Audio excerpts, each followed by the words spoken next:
안녕하십니까. 여러분의 사랑을 많이 받고 있는 정준우 목사입니다. 오늘의 신앙 톡톡톡 주제는 미리 알려드린 것처럼 행복한 부부 생활에 관한 것입니다. 그래서 여러분이 평소에 TV를 시청하실 때 어떤 자세로 보았는지 모르지만 오늘은 특별한 방법으로 보았으면 좋겠습니다. 오늘은 부부가 같이 나란히 앉아서 가능하면 손도 붙잡고 보았으면 좋겠습니다. 자, 부부가 같이 앉으셨으면 서로 격려하는 말을 먼저 해주셨으면 합니다. 여보 사랑해요. 나랑 결혼해줘서 고마워요. 한번 말해보세요. 당신은 내 최고의 짝꿍입니다. 말씀하셨어요? 자, 그러면 오늘 모든 순서를 위해서 같이 잠깐 기도하고 시작하겠습니다. 하나님 아버지, 우리들을 사랑하여 주시고 또 귀한 배우자를 만나서 아름다운 가정을 이루며 살 수 있게 해주셔서 감사합니다. 오늘 행복한 부부 생활에 대해서 함께 또 나누기를 원하는데 이 시간을 축복해 주셔서 가정이 회복되고 또 행복한 부부 관계가 세워지는 그런 귀한 도구가 되게 하여 주시옵소서. 특별히 또 말씀해 주시는 서수연 장로님 축복해 주셔서 지혜를 주셔서 잘 말씀할 수 있도록 하여 주시옵소서. 감사드리며 예수님의 이름으로 기도하옵나이다. 아멘. 오늘은 우리 교회의 보배와 같으신 장로님, 어번대에서 오랫동안 상담을 가르치셨던 서수연 장로님을 모시고 수요신앙 톡톡톡을 시작해 보겠습니다. 우리 교회에서는 박수연 장로님으로 불려지고 있는데요.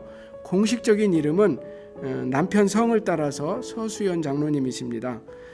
장로님, 오늘은 저뿐 아니라 많은 분들이 가정의 회복과 행복한 부부 생활에 관한 귀한 지혜를 기대할 것 같은데요. 인사말과 함께 시작해 주시겠습니까? 안녕하세요. 박수연입니다. 이렇게 어려운 시기에 영상으로나마 뵙게 돼서 너무 감사하고요. 또 이렇게 귀한 시간을 할애해 주신 교회에 대해서 감사 말씀을 드립니다. 그런데 사실 이 자리에 있는 것이 쉽지가 않더라고요. 강의는 오래 했지만 영상으로 찍어서 하는 건 처음이라 신경이 많이 쓰였어요. 목사님들이 참 힘드시겠구나 그런 생각을 하는 그런 경험이었습니다. 부족한 부분이 많겠지만 유익한 시간이 되셨으면 합니다. 오늘의 주제는 목사님이 말씀하신 것처럼 행복한 부부 생활입니다. 코로나 바이러스로 온 가족이 함께하는 이런 시간에 다룰 수 있는 그런 좋은 주제라고 생각을 했습니다. 사실 한국인들에게 가정에서 무엇보다 중요한 것은 자녀 교육이죠. 그런데 자녀들이 잘 자라려면 무엇보다 부부 관계가 좋아야 한다는 것이 전문가들의 의견입니다. 그런데 사실 다 아는 얘기시죠.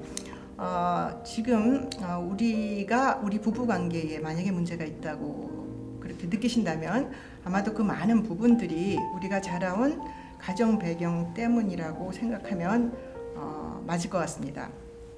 어려서 받은 상처들이 우리들의 무의식 속에 있어서 우리의 현재 생각과 행동을 조종하고 있기 때문이죠. 그렇다면 우리 자녀들의 행복을 위해서 우리가 어떤 부부로 살아야 할지 사실 많이 이야기를 나누는 진부한 얘기 같지만은 그 진부하지만 그 소중한 얘기를 오늘 같이 나누어 보도록 하겠습니다. 행복한 부부 생활을 위해서 제가 오늘 강조하고자 하는 말은 한마디로 요약하면은 노력이라는 겁니다. 노력이요. 그 사랑의 기술이라는 걸로 유명한 그 에릭 프롬을 아시죠? 그분이 그 사랑의 기술이라는 책에서 강조한 게 노력입니다. 그분은 사랑은 감정이 아니고 사랑은 기술이고 사랑은 능력이다 이렇게 말씀하셨어요. 다시 말하면 노력하고 연습하면은 사랑을 할 수 있다는 거죠. 사실 결혼을 하는 사람들을 보면 20년 이상을 각각의 다른 환경에서 살다가 어느 날 갑자기 두 사람이 같이 살기로 결정을 하는 거죠. 그리고 결혼을 할 때 우리는 보통 조건을 따집니다. 인물이 좋다거나 학벌이 좋다거나 집안이 좋다거나 뭐 이런 외부 조건을 많이 보죠. 아니면 어쩌다가 정말 깜짝 놀라게 좋아하는 사람이 생겨서 소위 눈이 멀어서 아무 조건도 보지 않고 결혼하는 경우도 있습니다. 그런데 막상 결혼을 해놓고 보면은 그런 게 중요한 게 아니고요. 성격이나 그동안 살아온 삶의 방식이 더 중요하게 됩니다. 그래서 갈등이 생기고 부부 싸움을 하게 되죠. 그렇기 때문에 행복한 부부 생활을 위해서는 노력이 필요하다는 거죠. 여기 강물에 띄워놓은 보트를 한번 보세요. 아무리 잘 만들어지고 아름다운 보트를 하더라도 그냥 물결이 흘러가는 대로 내버려두면 이 보트는 물결에 휩쓸려서 폭포 아래로 떨어질 수도 있습니다. 그런 사고가 생기지 않으려면 열심히 노를 저어야겠죠. 즉 노력이 필요합니다. 먼저 한 가지 질문에 답해보는 시간을 갖기로 하겠습니다. 여러분들이 오늘 저녁 단잠을 주무시고 일어났더니 깜짝 놀랄 만한 일이 눈앞에 펼쳐졌다고 상상해 보세요. 하나님께서 밤새 기적을 일으키셔서 여러분이 그 배우자에 대해서 바라고 기도하던 꿈이 이루어졌습니다. 여러분의 배우자를 한번 찾아보세요. 그분은 지금 무엇을 하고 계실까요? 당신이 평상시 보기를 바라던 모습을 찾아보게 될 겁니다. 생각하실 시간을 약 15초 드리도록 하겠습니다.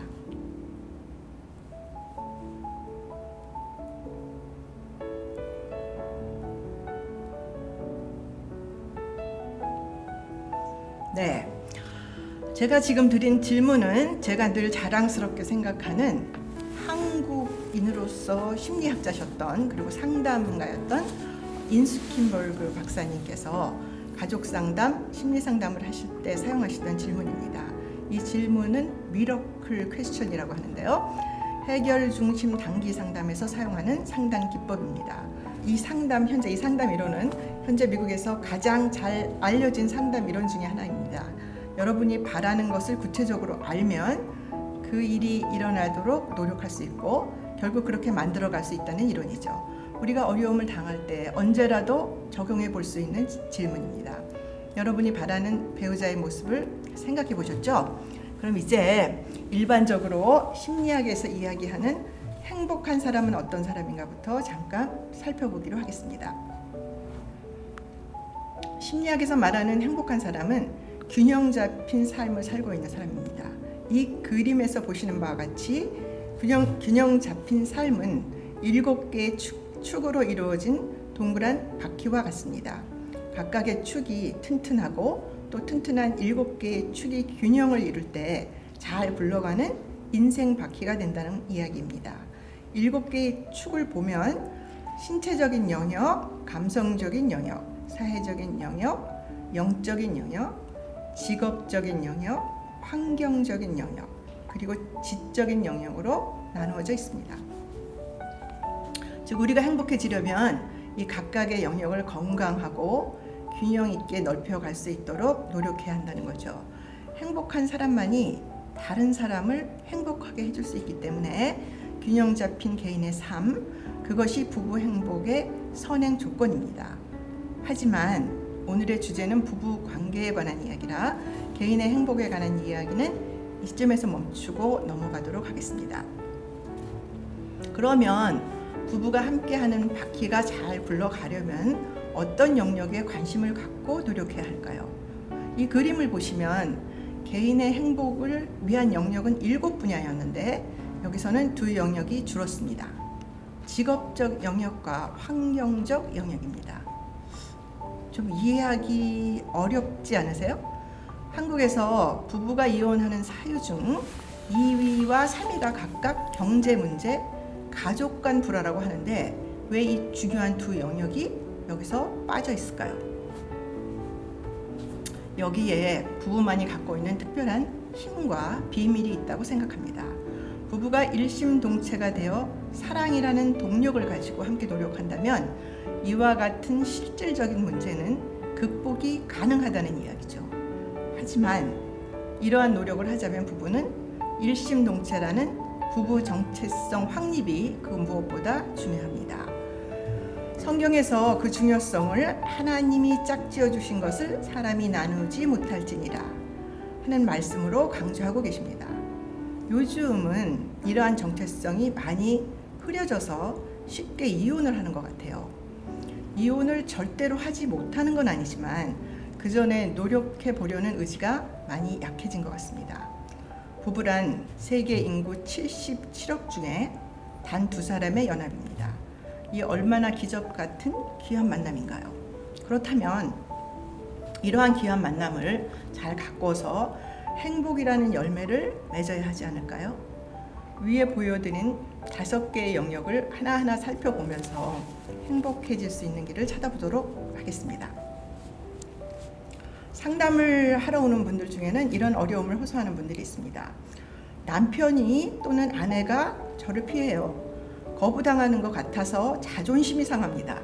누가 있는 것 같기도 하고 그래서 의심이 나고 화가 나요. 이런 분들은 심리적 안정을 찾을 수 없어서 쉽게 화를 내고 부부싸움을 많이 합니다. 그래서 부부관계에서 무엇보다 중요한 것은 첫 번째 영역인 신체적 친밀함입니다. 신체적 친밀함이란 부부만이 갖는 특권으로 신체적 접촉을 통해서 부부의 사랑을 확인하고 증진시키는 일입니다.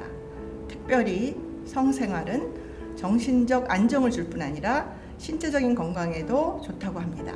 그 예로 심장과 폐가 좋아지고 혈압을 낮춰주고 식욕을 증진시키고 삶에 활력을 주며 스트레스에 견디는 힘도 증가시켜준다고 합니다.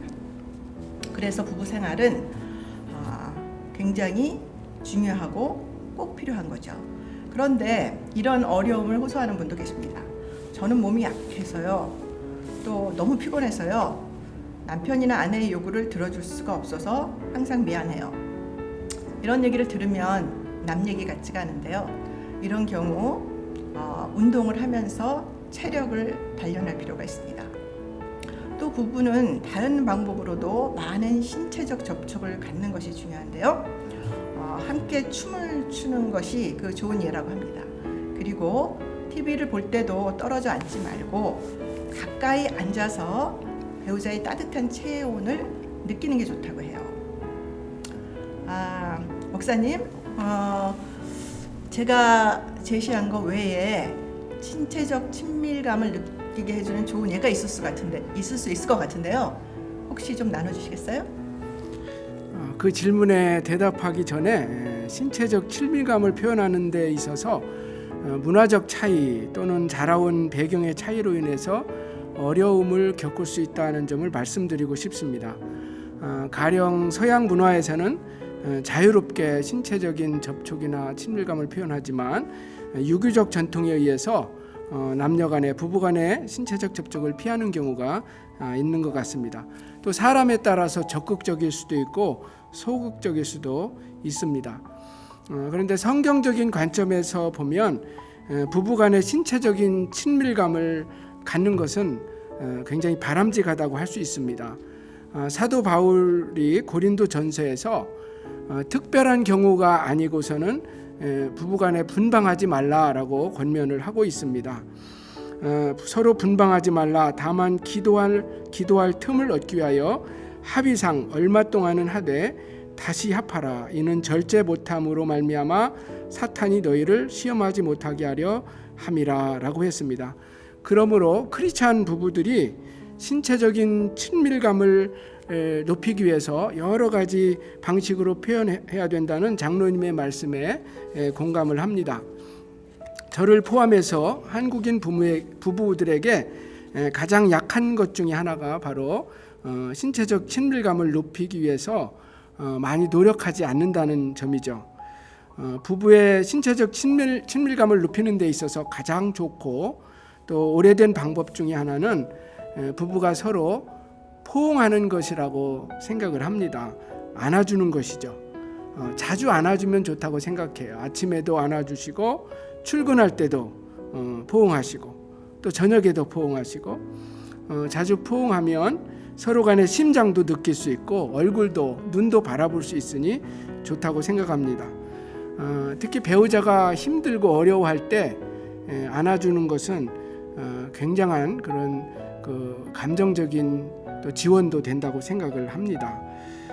몇 년 전에 제 아내가 암으로 투병한 적이 있는데요. 그때 미국 목사님의 사모님이 저한테 귀한 조언을 해주었습니다.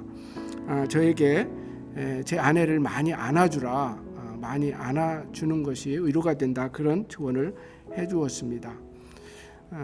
오늘 이후로 우리 교회에 많은 우리 부부들이 서로 많이 이렇게 신체적인 접촉을 해서 부부간의 사이가 더 좋아졌으면 좋겠습니다. 우리 장로님 또 두 번째 영역 말씀해 주시죠. 예, 감사합니다, 목사님. 예, 많이 안아주라고 그러셨는데요. 사실 지금은 그 남편이나 아내 외에는, 아니면 아이들 외에는 안아줄 수 없는 그런 시기라 더욱더 중요하고 더 많이 안아줄 수 있었으면 좋겠습니다. 두 번째 영역은 감성적 친밀함입니다. 이 또한 중요한 영역이라 좀 길게 다루겠습니다. 배우자를 생각할 때 편안한 느낌, 자신도 모르게 기분이 좋아지고 보고 싶은 느낌, 그런 느낌이 드시나요? 여기 둥근 침대에서 마음껏 행복해하는 여인을 보세요. 그런 행복을 이야기하는 거죠. 그런데 불행하게도 집이 불편해서 마지못해 들어가 잠이나 자고 나온다는 분도 계시고요. 집에 있으면 숨이 막힐 것 같아서 뛰쳐나가고 싶다는 분들도 계시더라고요. 왜 그럴까요? 아내의 잔소리가 너무 많아서 그럴까요? 남편이 너무 인색하고 억압적이라서 그럴까요? 아니면 남편이 무능하고 답답해서 그럴까요? 심리학자들은 우리가 부부 관계에서 감성적으로 안정감과 행복감을 느끼려면 크게 두 가지 측면을 살펴볼 필요가 있다고 합니다. 그런데 이 두 가지는 그 책임이 배우자에게 있는 게 아니라 내게 있다는 것을 말해줍니다. 첫째는 개인의 높은 자존감이고, 둘째는 배우자를 있는 그대로 수용하고 배려하고 존경하는 마음입니다. 이게 무슨 말일까요? 첫째, 자아 존중감은 자신이 소중한 사람이고 유능한 사람이라고 느끼는 감정을 말합니다. 모든 걸 자기중심적으로 생각하는 이기적인 사람을 말하는 건 아니고요. 따라서 자아 존중감이 높은 사람은 쉽게 배우자의 말이나 행동에 의해 상처를 받지 않습니다. 튼튼한 방패로 가슴을 가리고 있어서 웬만한 화살은 튕겨나가는 것 같은 이치입니다.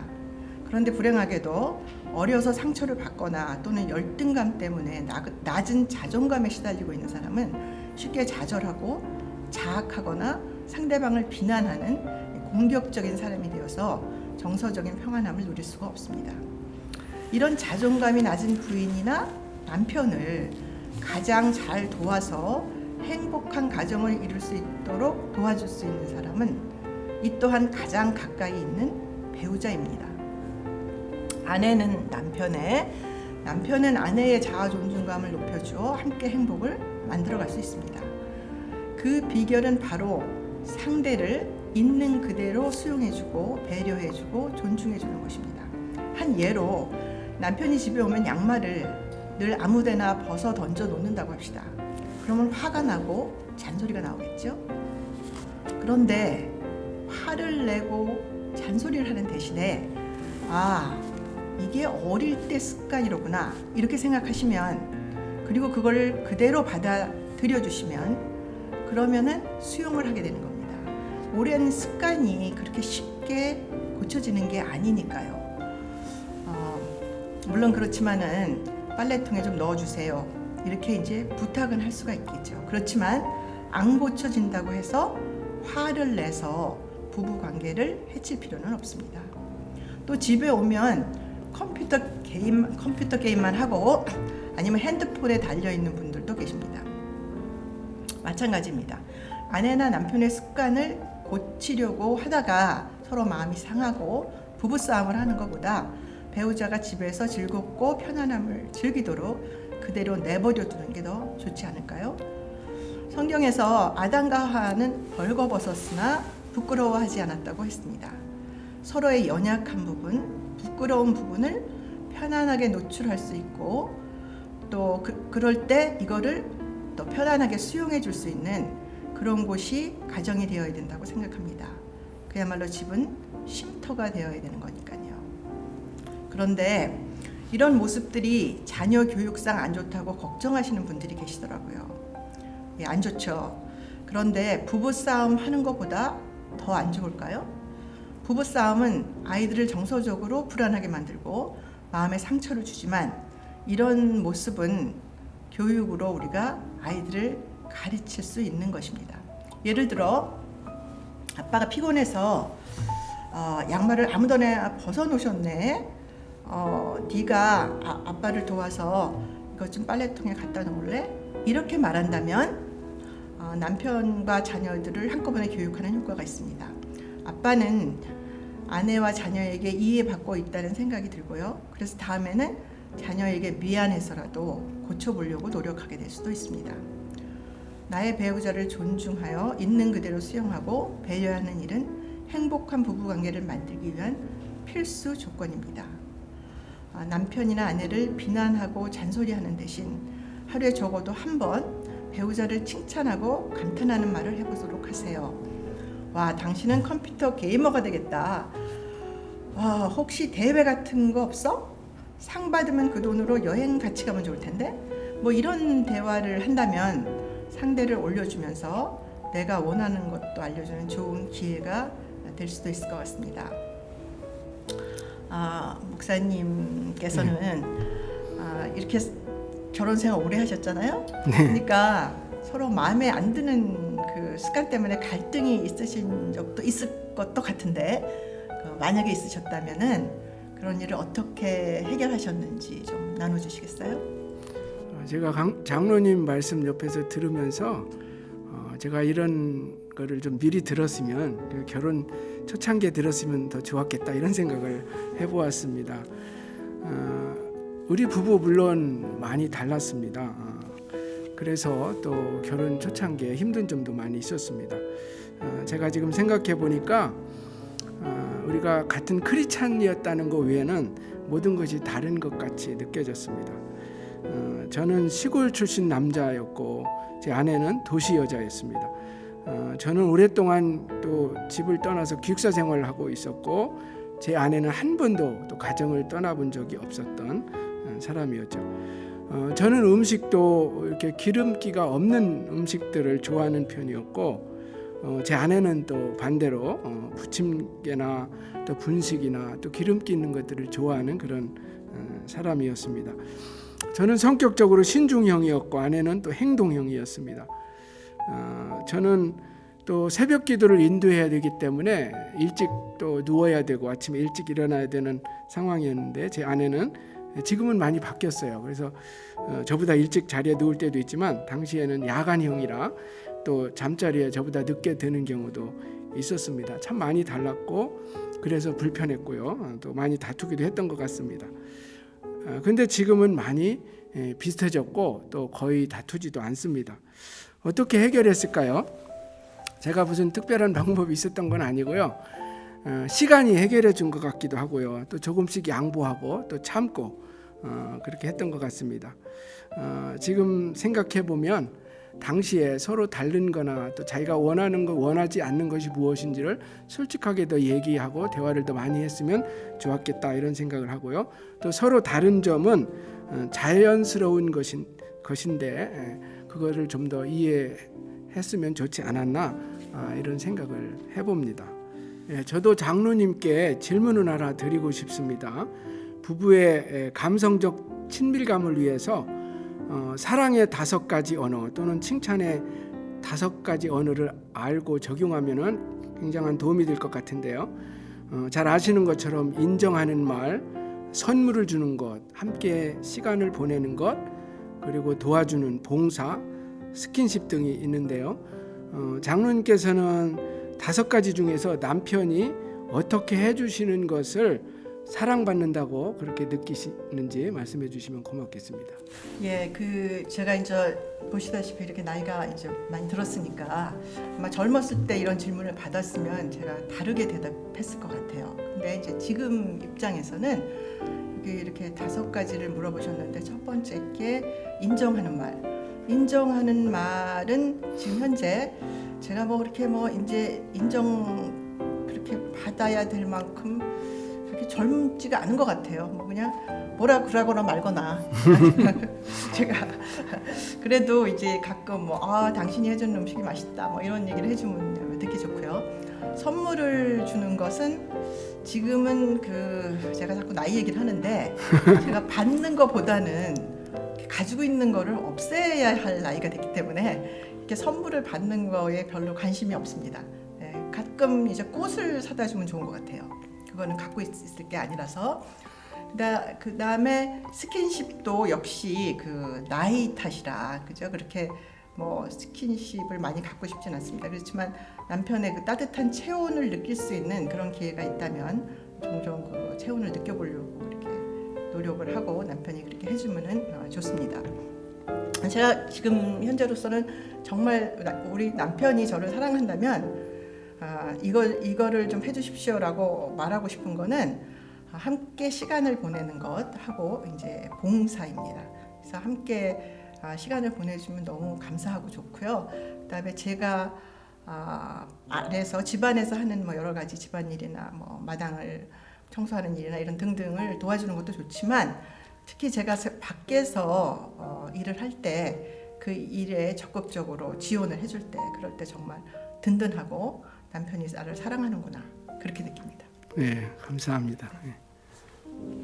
예, 그러면 다음으로 넘어가 보겠습니다. 다음에 나눌 말씀은 지적 친밀함입니다. 지적 친밀함이란 서로의 생각이나 사상, 이상 등을 소통하면서 서로의 지적 성장을 도와줄 때 느끼는 뿌듯함, 그런 겁니다.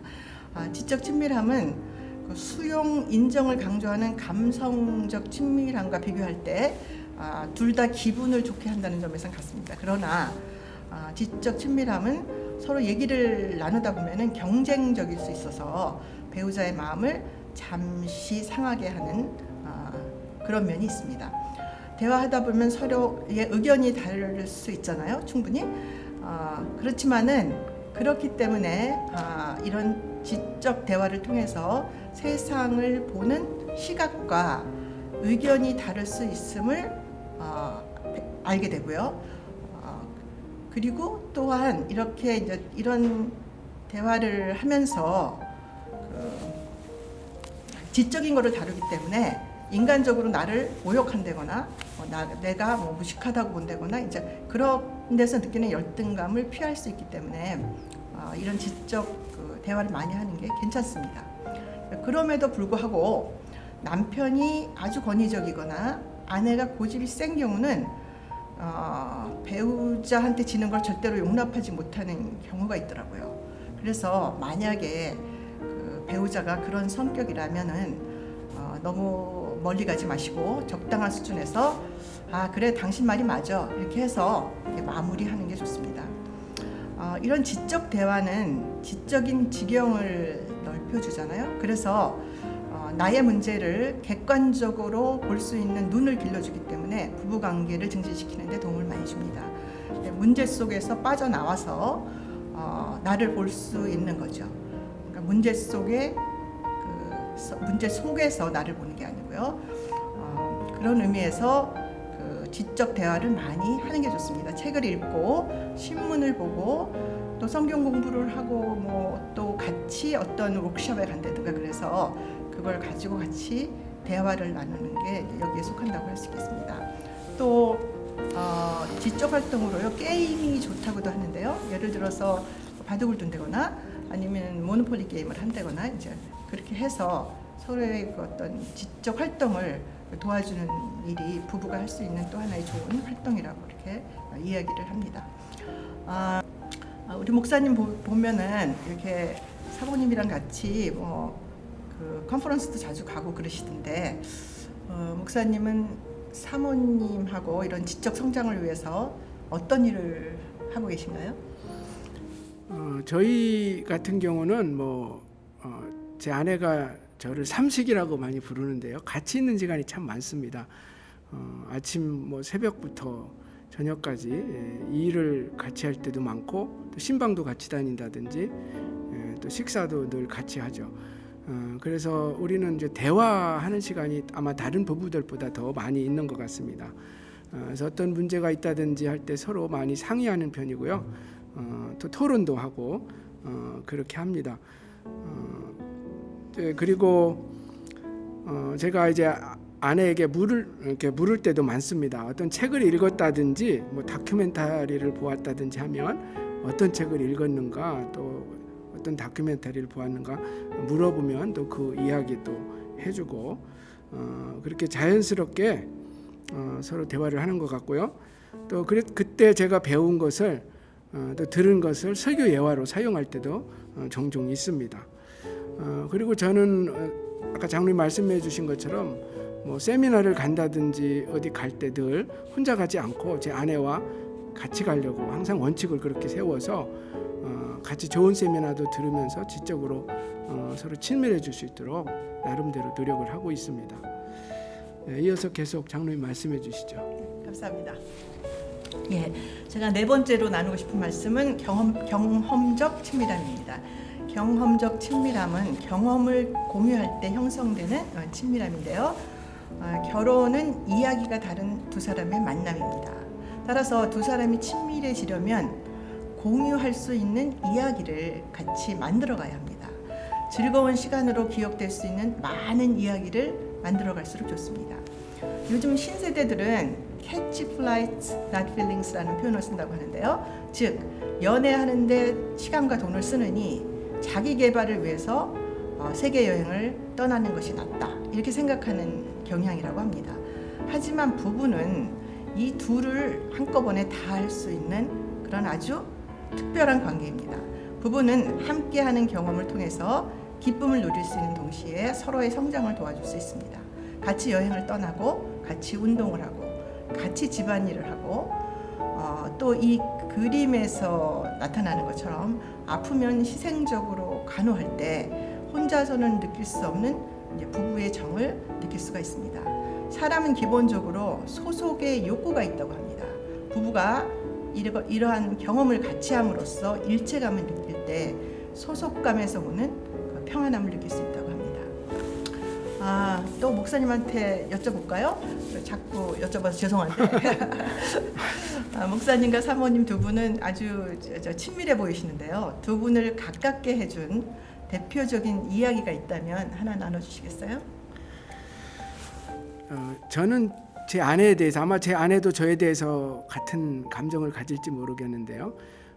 전우애 또는 뭐 동지애 같은 그런 감정이 있습니다. 왜냐하면 오랫동안 목회를 함께 하면서 고난과 역경을 함께 했기 때문입니다. 이 자리를 빌어서 아내에게 감사를 표현하고 싶은데요. 목회자로서 힘들고 어려운 선택을 해야 할 때에 항상 지지해주고 함께 한 것에 대해서 감사합니다. 선교사로 지원해서 나가려고 할 때도 지원해 주었고 또 3년 반 동안 목회지가 없을 때에도 또 같이 해주었고 또 이민 목회를 결정할 때도 지지해 주었습니다. 어떤 뭐 특별한 이야기보다는 이런 어려움이 있을 때마다 늘 함께 한 그런 경험이 우리를 어떤 경험적으로 친밀하게 해주고 또 동지애를 느끼지 않았나 이런 생각을 해봅니다. 네, 감사합니다. 전번에 목사님께서 그 C.S. 루이스의 그 사랑의 네 종류를 강의하신 적이 있었잖아요. 네 가지 사랑. 네 가지 사랑. 그래서 그 중에 얘기할 때 그 엄마가 주는 사랑, 또 연인이 주는 사랑, 또 그 희생적인 예수님이 주는 사랑 같은 거, 그리고 친구 또 하나는 간의 이제 친구의 사랑이었잖아요, 그렇죠? 그래서 이제 아마 그 친구의 사랑 같은 거를 많이 느끼시는 것 같습니다. 네, 그렇습니다. 예, 그러면 이제 마지막으로 가보겠습니다. 마지막으로 영적 친밀함입니다. 영적 친밀함은 부부가 인간의 그 존재 이유, 삶의 목적을 찾아갈 때 지원 세력을 얻는 데서 오는 든든함, 평안함입니다. 나는 누구인가? 나는 왜 이 세상에 왔는가? 나의 삶의 의미와 목적은 무엇인가? 나는 왜 지금 이곳 업원에 와 있는가? 이런 삶의 본질적인 문제들을 부부가 함께 나눌 때 부부는 동심일체인 동시에 개체로서의 존재를 인정하고 수용하며 지지해 줄 수가 있습니다. 부부가 함께 해야 하는 일이 많으나 각자에게 주어진 소명이 있음을 인정하고 이를 찾아 떠나는 인생을 살 수 있도록 도와주는 것입니다. 하나님께서는 우리 한 사람 한 사람을 향해서 천하보다 귀하다고 말씀하셨습니다. 그리고 하나님의 영광을 위해서 귀히 쓰임 받을 수 있는 그런 소명을 각자에게 주셨습니다. 따라서 각자가 하나님의 부르심에 부응하는 사역을 감당할 수 있도록 배우자가 적극적으로 돕는 협력자가 되어 주셔야 합니다. 이렇듯 영적 친밀함을 이루어 나가기 위해서는 영적 대화가 필요한데요. 이러한 영적 대화라는 것은 보통 대화도 다 마찬가지인데 아주 관심을 가지고 배우자의 영적 세계를 이해하려는 그런 노력이 필요합니다. 그리고 대화를 할 때는 판단 없이 배우자의 말에 귀를 기울여 주셔야 합니다. 즉, 온 마음을 다해서 조심스럽게 그렇게 판단하지 않고 그리고 상대방의 말을 들어주셔야 합니다. 사실 영적 친밀함에 대해서는요, 제가 하는 것보다도 목사님께서 하실 말씀이 좀 많으실 것 같아요. 그래서 목사님께 추가 말씀을 부탁드리겠습니다.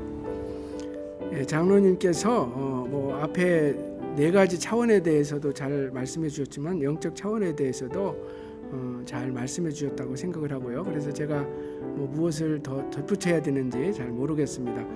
하지만 제 나름대로 생각한 거 한 두세 가지만 말씀을 드리자면은 부부 간의 영적 수준이 다른 경우가 있다라는 것입니다. 서로의 차이가 있을 경우에 굉장히 조심해야 합니다. 특별히 영적 수준이 높다고 생각하는 쪽에서 그렇지 못한 배우자를 무시하거나 비판하거나 해서는 안 된다는 것입니다. 수준이 이렇게 잘할 수 있도록 영적 성장을 이룰 수 있도록 도와주고 또 격려해주고 함께 해주어야 한다는 것입니다. 오늘 신앙 톡톡톡을 준비하면서 이런 생각을 해보았습니다. 부부의 영성이 어떻게 개발되고 영적으로 성장할 수 있을까? 부부가 영적인 친밀감을 높이기 위해서 같이 예배하고 또 기도하고 묵상하고 하는 것도 필요하겠지만 결혼 생활 자체가 결혼 생활을 잘 하고 그렇게 노력하는 것 자체가 또 영적인 어떤 훈련이 아닐까 이런 생각을 해보았습니다. 여러분 결혼 생활과 영적인 생활이 분리된 것이 아닙니다. 영적 생활이라 그래서 교회에서 예배와 기도와 이런 부분만 있는 것이 아니라 가정에서 이렇게 부부 생활하는 것도 영적인 차원이라는 것을 우리가 기억해야 하겠습니다. 서로 동고동락하면서 고난의 터널을 함께 지나면서 부부가 인격적으로 그리고 성품 면에서 성숙해지고 예수님을 닮아가게 되는 것이 아닌가 생각해 보았습니다. 또한 자녀를 낳아서 함께 양육하면서 또 많이 배우고 또 부부가 성장하게 된다고 생각합니다. 한 가지만 더 말씀드리자면 부부가 함께 인생의 큰 그림, 즉 큰 비전을 함께 품고 함께 걸어가면 좋다 생각을 합니다. 무엇을 하든 하나님의 나라와 영광을 위해서 하겠다라는 공동 비전을 품고 부부가 함께 나아가면 영적으로 친밀해진다고 생각을 하고요. 더 나아가서 또 봉사활동도 함께하고 또 선교활동도 함께하고 교회 사역도 함께하면서 자연스럽게 영적인 성장이 일어나지 않을까, 친밀함이 더 좋아지지 않을까 그런 생각을 해봅니다. 예, 감사합니다, 목사님. 이제 제 발표를 요약하고 마무리하도록 하겠습니다. 결혼은 하나님께서 만드신 축복의 장이고 그 축복을 지속적으로 누리려면 노력이 필요합니다.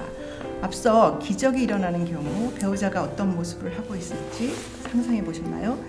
그 모습을 갖추고 살게 하시고 싶으시면 신체적, 감성적, 지적, 경험적, 영적인 영역 중에서 특히 어떤 영역에서 노력을 하셔야 할까요? 혹시 절대로 할 수 없는 부분도 있으신가요? 예, 그래도 괜찮습니다. 모두가 갖추어지면 풍성한 삶을 살겠지만 그렇지 않아도 단 한 가지 영역만 잘하고 계셔도 그럭저럭 부부 생활을 하는 데는 지장이 없습니다.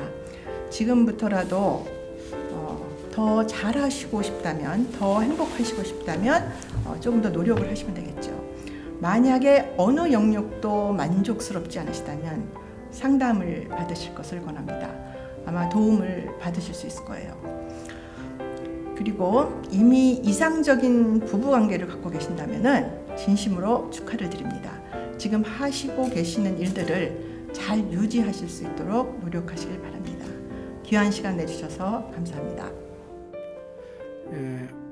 오늘 이렇게 풍부한 또 경험과 지식을 바탕으로 장로님께서 행복한 부부에 대해서 말씀해 주셨는데 신앙 톡톡톡 잘 보셨습니까? 오늘 장로님께서 부부의 친밀감을 위해서 노력해야 될 5가지를 말씀해 주셨습니다. 그 중에 성경적인 입장에서 볼 때에 특별히 3가지가 중요하다고 생각을 합니다.